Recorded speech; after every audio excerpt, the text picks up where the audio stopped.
Chapter 28. The grate squealed open, and Gorky's face appeared in the dim light of his torch. He looked pleased. Logan hated the man with all his heart. "Fresh meat, kiddos," Gorky said. "Sweet fresh meat." Some of the prisoners behind Gorky started sobbing. It was a deliberate cruelty to bring them here at this time of day. It was noon. The howlers were shrieking for all they were worth. Hot, fetid air gusted up out of the hole like a giant, endless fart.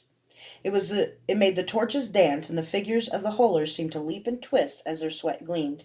Since Logan had jumped down the hole 82 days ago, they had only thrown one prisoner in the hole. Gorky had done it, and he threw the man into the hole. Straight into the hole.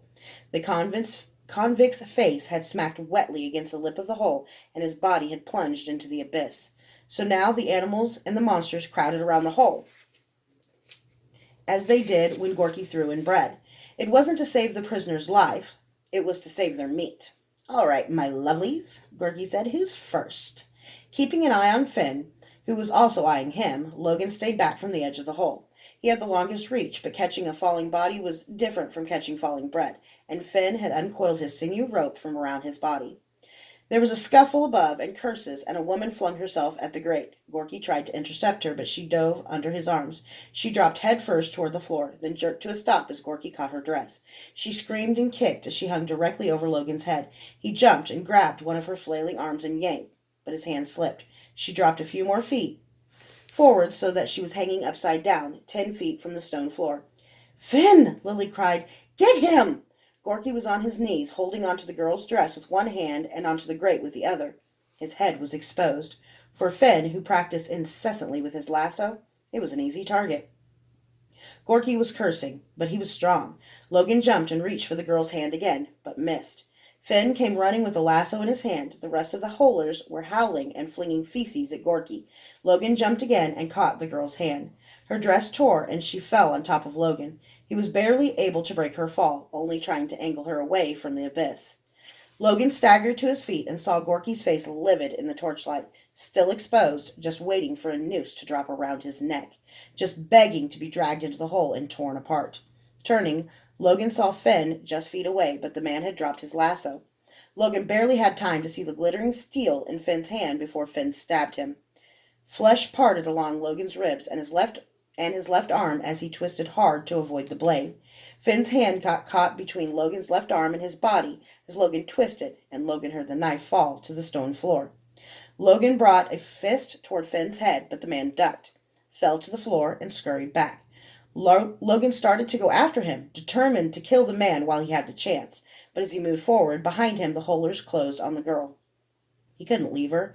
He knew what they saw when they looked at the young, half-naked woman dazed from her fall. He'd heard the rapists reminisce about it, tell how many sweet things they'd banged. Some of them couldn't even bang Lily, a willing woman, left them limp. Logan roared with pain and frustration. The animals collapsed backwards. The girl had picked up the knife and was standing now with her back to the wall. She braced herself to keep from falling. From the way she stood, she'd sprained her ankle in the fall. "Stay back," she said, waving the knife around ineffectually. "Stay back!" Her eyes darted from Logan to the abyss and then to Nasher.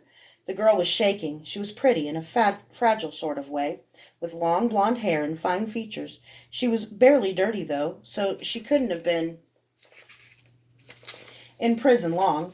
Long enough for Gorky, though. Damn him to the ninth circle of hell. There was fresh blood staining her torn dress between her legs. Logan held his hands up. "Easy," he said. "I'm not going to hurt you, but we need to move or they'll start falling on us." Her eyes flashed up at the grate, and she began scooting along the circular wall. Gorky had been pulled away from the grate by the other guards.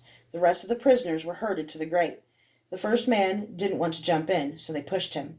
The 15-foot fall onto solid rock broke his legs, and the holers were on him in seconds. To Logan's dismay, Nasher joined them, flinging aside others and sinking filed teeth into living flesh. The second man froze at the spectacle. He could hear, but barely see. The guards pushed him in, and he, too, became meat. After that, most of the other prisoners were willing to hang from the grate and drop in themselves. Logan had no time for it. On another day, he might have fought for meat himself, but he wouldn't feed today, not with this girl here. Her presence made him remember better things. He wanted to weep. "Gods," he said, Natasha Grayson? The words escaped his lips. He shouldn't have said anything, but the shock of seeing another noble was too great. At 17, Natasha was the second eldest Grayson daughter. She was his cousin. Natasha Grayson stared at him, her wide, frightened eyes taking in the tall, emaciated wreck of what had been a huge, athletic body.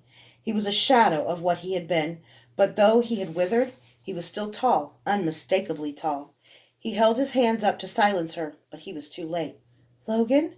Logan Geyer? She said. He felt his world ending.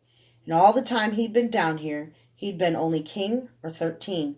In the madness of hunger, he'd eventually joined the others who stood around the hole to catch bread with his long reach. He got more than most, at the cost of letting Gorky know that a tall blond man was in the hole. But he'd never, never, never used his real name. Shooting a glance over his shoulder, he saw that new prisoners were still dropping in the hole. Sprawling as they hit the ground, in the near total darkness, they were blind, terrified, whimpering and shrieking and cursing and weeping as they heard the holers tearing into the fresh meat. The holers were fighting, and Gorky was laughing and cheering at the spectacle, taking bets on what would happen with each prisoner, and the howlers were howling. A lot of noise, a lot of confusion, a lot of distractions. Perhaps it had passed without notice. But one of the new prisoners wasn't whimpering, wasn't confused, wasn't distracted. Tensor Vargan didn't appear frightened, despite the noise and the heat and the stink and the darkness and the violence. His head was tilted toward Logan and Natasha, his eyes squinting against the midnight dark. He looked thoughtful.